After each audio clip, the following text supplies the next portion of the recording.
Assalamualaikum warahmatullahi wabarakatuh.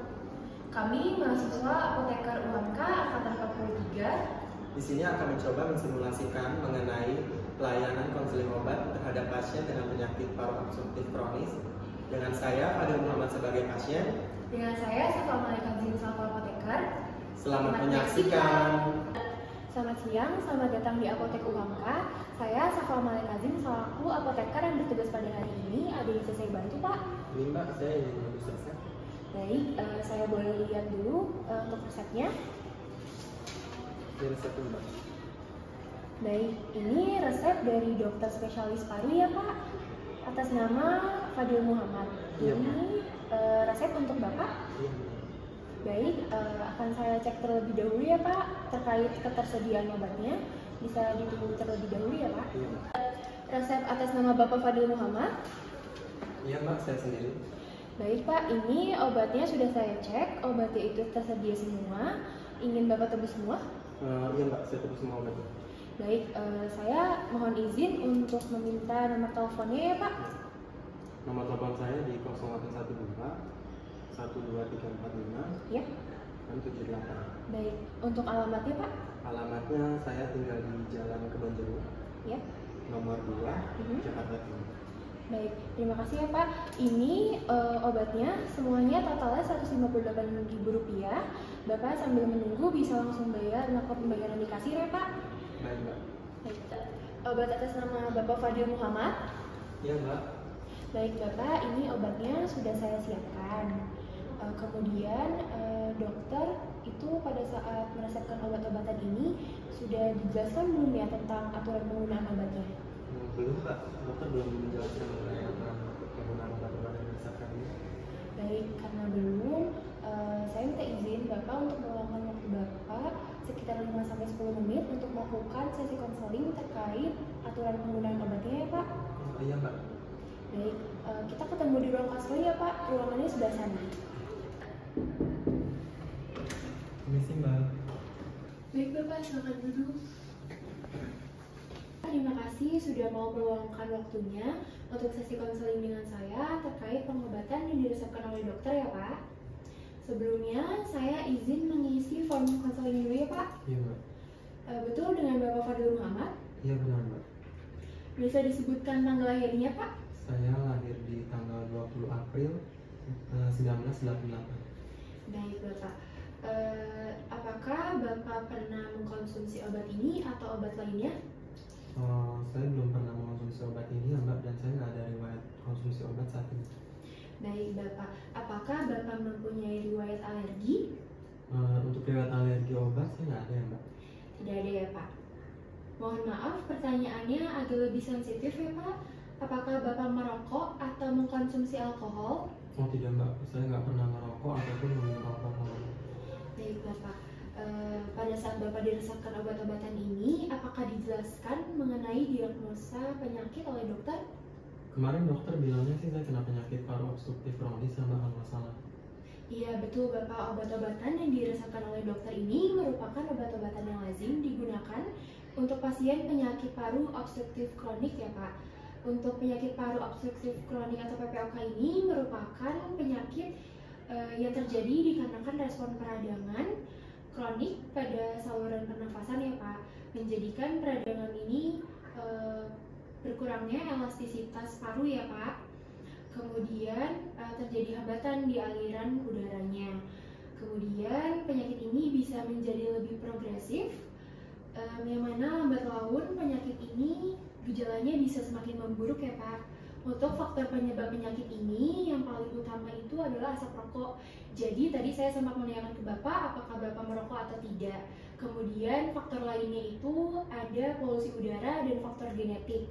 Tujuan dari pengobatan penyakit ini untuk meningkatkan kualitas hidup pasien, yaitu mencegah agar penyakit atau gejalanya tidak semakin parah ya, Pak. Tadi Bapak dapat 3 obat ya, Pak. Saya akan menjelaskan tentang aturan pakainya.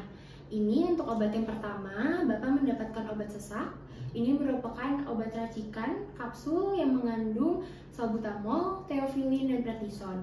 Untuk penggunaannya itu 2 kali sehari ya Pak, sesudah makan. Ini obatnya bisa disimpan dalam jangka waktu 3 bulan. Kemudian untuk efek sampingnya dari obat ini adalah sakit kepala, sakit tenggorokan, mual muntah, dan mulut kering. Kemudian ini obat yang kedua ya Pak, ini sirup kering fluimusil yang mengandung asetil cysteine. Karena ini sirup kering, tadi sudah kami buka segel dan sudah kami larutkan. Ini aturan pakainya itu 3 kali 1 hari, 2 sendok teh atau 10 ml ya Pak. Diminumnya sesudah makan. Untuk penyimpanannya karena sudah kami larutkan, jadi hanya dalam jangka waktu 7 hari ya Pak. Kemudian efek sampingnya itu ada sakit kepala, nyeri lambung, dan demam ya Pak. Kemudian ini obat yang ketiga, ini merupakan antibiotik Pak. Antibiotik azitromisin. Kemudian dikonsumsinya 1 kali sehari sesudah makan. Nah karena ini antibiotik jadi harus dihabiskan ya Pak.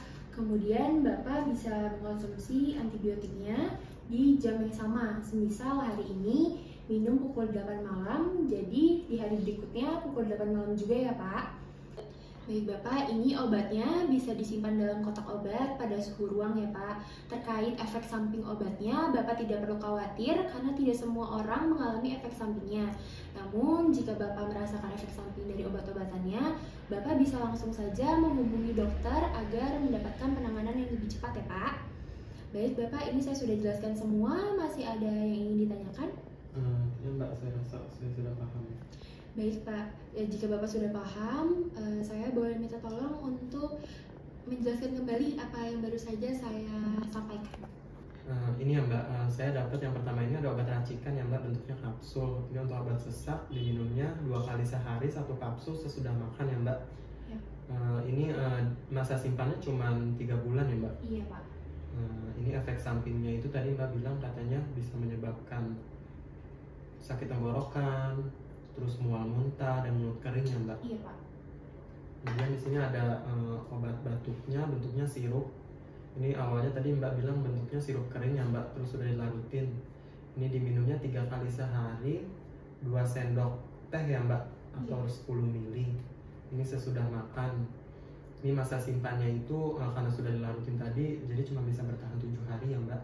Iya Pak. Untuk efek sampingnya ini tadi efek sampingnya itu ada sakit kepala, demam, dan mual muntah ya. Iya Pak.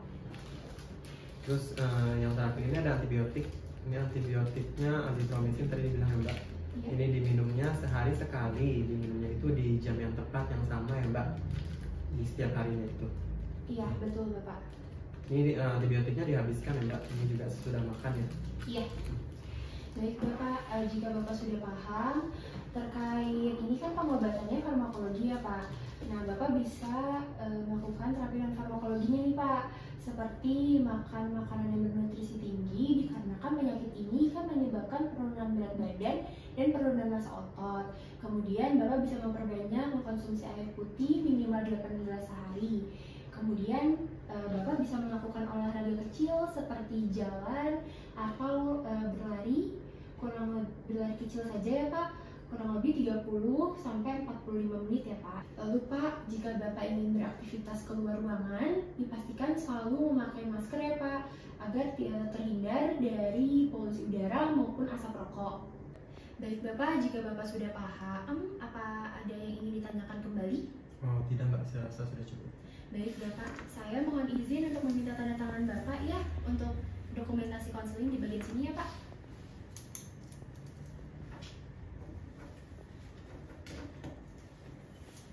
Baik Bapak, ini ada penjelasan terkait aturan penggunaannya ya Pak. Kemudian di sini ada kartu nama saya. Di sana tertera nomor telepon saya. Bapak bisa hubungi jika masih ada yang ingin ditanyakan kembali ya Pak. Ya Mbak, makasih ya Mbak. Baik Bapak, terima kasih ya Pak sudah mau meluangkan waktunya untuk sesi konseling hari ini. Kurang lebihnya mohon maaf. Terima kasih, semoga lekas sembuh ya Pak. Iya, makasih. Sekian simulasi pelayanan konseling obat dari kami. Semoga bermanfaat. Jangan lupa like, komen, dan share. Wassalamualaikum warahmatullahi wabarakatuh.